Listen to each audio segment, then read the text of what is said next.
Schulman on the drums. Hello, my friends. This is Mark Schulman, and I'm going to give you a tour of my virtual studio. But I will first start by telling you that when COVID hit in March and April, I had 19 speaking gigs go away. I was completely freaking out. I was scared. I was anxious. I was telling myself I could never recreate my live presentation, which I call a rock show disguised as a keynote. I could never do that virtually. Then a few days later, I woke up and I thought, what kind of pathetic story am I telling myself? And the moment I embraced the change, I got very excited about all the potential creativity and all the potential solutions and the way that I could now design a virtual presentation. And as luck would have it, my wife designed a portrait studio, and it was literally 95% done when COVID hit. So I have this beautiful space because my recording studio is actually too cramped. There's too much gear. So she designed it with this beautiful lighting. And my first few virtual presentations, I didn't even use any lighting. But then I started getting slicker, and I worked with a pro, and this guy actually helped me design, pick out the best front lighting, and then I got the biggest green screen I could because I'm so active and I do a lot of interactivity. I wanted to be able to move around, so I got a 13-foot by 7-foot green screen. I got specific lighting. I even got umbrella lighting to highlight the green screen and rear lighting to kind of give me a bit of a silhouette, if you will. And I decided on the platform called Ecamm because Ecamm is Mac-based, and I operate it from my MacBook Pro right here.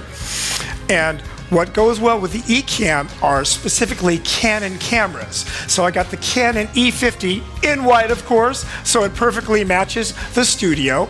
And then I got a separate white monitor so I can actually see exactly what the audience sees. So I realized that all the other speakers I know either have somebody operating their change of scenes in their videos for them, or they have the computer next to them. But since I'm 10 feet from my computer, I had to figure out a way to do this mobilely.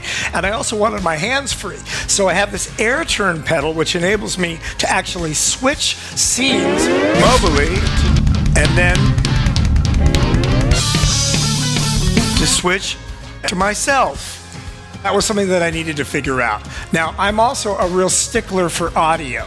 So I don't know that much about video, and I was advised on that, but I know what I love for audio. And if you notice that rather than wearing a lapel mic, I'm wearing this Countryman mic, which is the same mic that Pink actually uses when she flies around live, with a little piece of tape to make sure that it stays in place. Also, the room's a little bit ambient, so that cuts out some of that ambience. And I have my actual in-ear monitors that I use live on stage with Pink because I do this special interactive presentation, not only with the clapping, but with my audience going and getting utensils from their kitchen so we could do interactive percussion.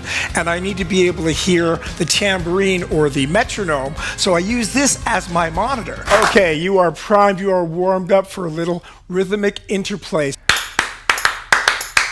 You! Oh yeah! Oh yeah!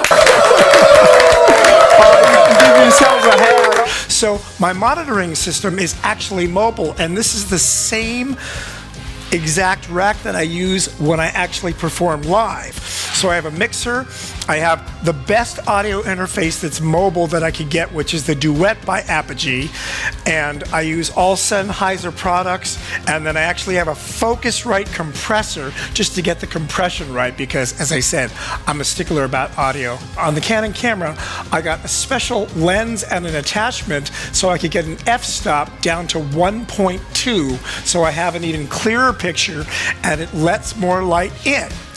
And while I'm giving my presentation, what people don't see is my little table with my water, sometimes coffee, sometimes notes, and here's my tape.